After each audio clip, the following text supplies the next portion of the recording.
Hello friends, स्वागत है आपका हमारे चैनल में। आज हम लोग अलंकार में अन्योक्ति अलंकार की चर्चा करेंगे और उसकी परिभाषा और उदाहरण को समझेंगे। तो आइए हम लोग देखते हैं इसकी परिभाषा। अन्योक्ति का अर्थ है अन्य के प्रति कही गई उक्ति। अन्य अर्थात दूसरों के प्रति कही गई उक्ति अन्योक्ति कहलाता है। इस अलंकार में अप्रस्तुत के माध्यम से प्रस्तुत का वर्णन किया जाता है। अप्रस्तुत अर्थात उपमान और प्रस्तुत अर्थात उपमेय। तो यहाँ पर अप्रस्तुत के माध्यम से प्रस्तुत का वर्णन किया जाता है, तो यहाँ पर अन्योक्ति अलंकार होता है। अन्य के प्रति अर्थात किसी तीसरे के प्रति कही गई उक्ति होती है, अर्थात कहीं पर निगाहें कहीं पर इशारा। ये कहावत यहाँ पर चरितार्थ होती है इस अलंकार के ऊपर, अन्योक्ति अलंकार के ऊपर ये कहावत काफ़ी अच्छे से फिट होती है। तो आइए हम लोग देखते हैं इसको। सरल शब्दों में यदि हम देखें तो कोई बात सीधे न कहकर किसी के सहारे की जाए तो वहाँ अन्योक्ति अलंकार होता है। अर्थात कोई बात हम किसी से सीधे न कहकर किसी से हम सहारा लें, किसी वाक्य का या किसी चीज़ से सहारा लें और तब हम अपनी बात उस तक पहुँचाएं, तो यहाँ पर होता है अन्योक्ति अलंकार। उदाहरण हम लोग देखते हैं। नहीं पराग नहीं मधुर मधु, नहीं विकास इह काल, अली कली ही सौमिध्यो, आगे कौन हवाल। यहाँ पर इन पंक्तियों में महाराजा जय सिंह का वर्णन है और ये बिहारी की पंक्ति है। ये इसमें ये दिखाया गया है कि जय सिंह जो है अपनी नई नवेली दुल्हन के साथ इतने मगन है कि क्या कहते हैं वो, उन्हें जनता का कोई सुध बुध ही नहीं रहता है। तभी जो है उसी पर इन्होंने जय सिंह के ऊपर ही इन्होंने अर्थात बिहारी ने ये कहा है कि नहीं पराग नहीं मधुर मधु, नहीं विकास यही काल, यानी कि अभी नहीं तो न ही पराग है और ना ही मधुर मधु है और ना ही अभी इसका विकास हुआ है। और अभी जब क्या कहते हैं कली के ऊपर इतने अनुरक्त हैं, तो आगे क्या होगा, आगे तो भगवान ही मालिक होंगे। अर्थात ये जय सिंह को एक कली के माध्यम से इंगित करते हुए उन तक अपनी बात पहुंचाने का प्रयास करते हैं।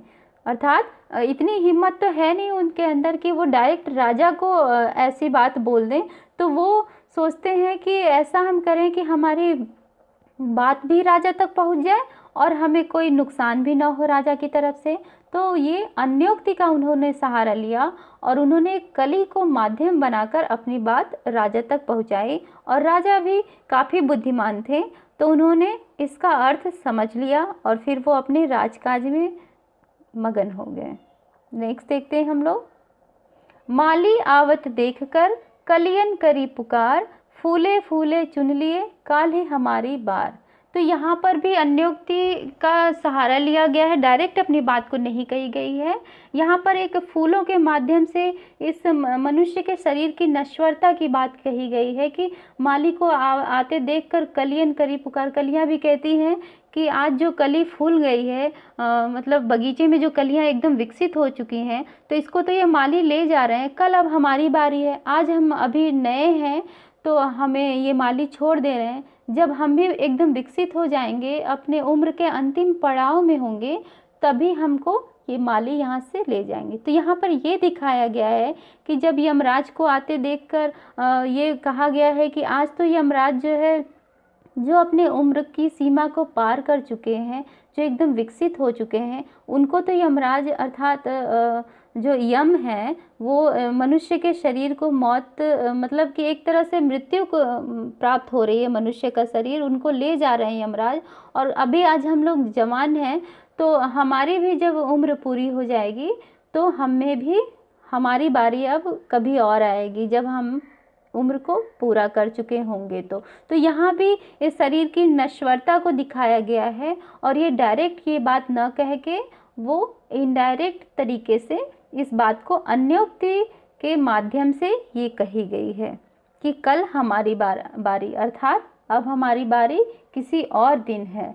अबे सुन बे गुलाब पाई घर खुशबू रंगो आप, खून चूसा खाद का तूने अशिष्ट, डाल पर इतरा रहा है कैपिटलिस्ट। यहाँ पर भी ये दिखाया गया है कि डायरेक्ट जो है पूंजीपतियों पर व्यंग कहा गया है और ये डायरेक्ट मतलब अपनी उनको एकदम सीधे तरीके से बात नहीं कही गई है, ये अन्योक्ति के तरीके से कहा गया है कि अबे सुन बे गुलाब, अर्थात गुलाब और एक कुकुरमुत्ता के पौधे से तुलना करके कहा गया है कि गुलाब को यहाँ पे पूंजीपति वर्ग को दिखाया गया, कुकुरमुत्ता जो है वहाँ पे जो शोषित सामान्य वर्ग है उसको दिखाया गया है कि, और गुलाब को इंगित करते हुए यहाँ पे ये बोला जा रहा है कि अबे सुन बे गुलाब, ये जो तुमने खुशबू और रंग को पाया है, ये तुमने कई लोगों का खून चूसा है, अर्थात बहुत से खाद, बहुत से पानी को तूने ग्रहण किया हुआ है, तब ये तुम गुलाब बने हुए हो आज और खुशबू दे रहे हो।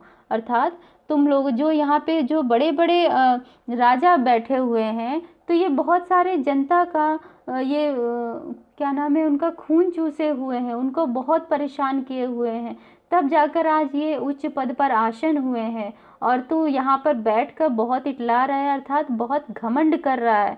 तो यहाँ पर अपनी बात को एक गुलाब और कुकुरमुत्ते के माध्यम से कही गई है, और ये कटाक्ष व्यंग है, तो यहाँ पर ये अन्योक्ति अलंकार है।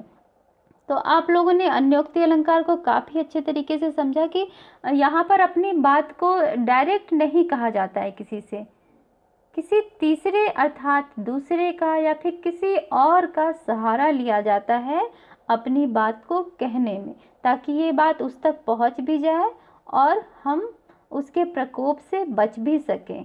तो ये काफ़ी अच्छा अलंकार है अपनी बातों को पहुंचाने के लिए। Thank you.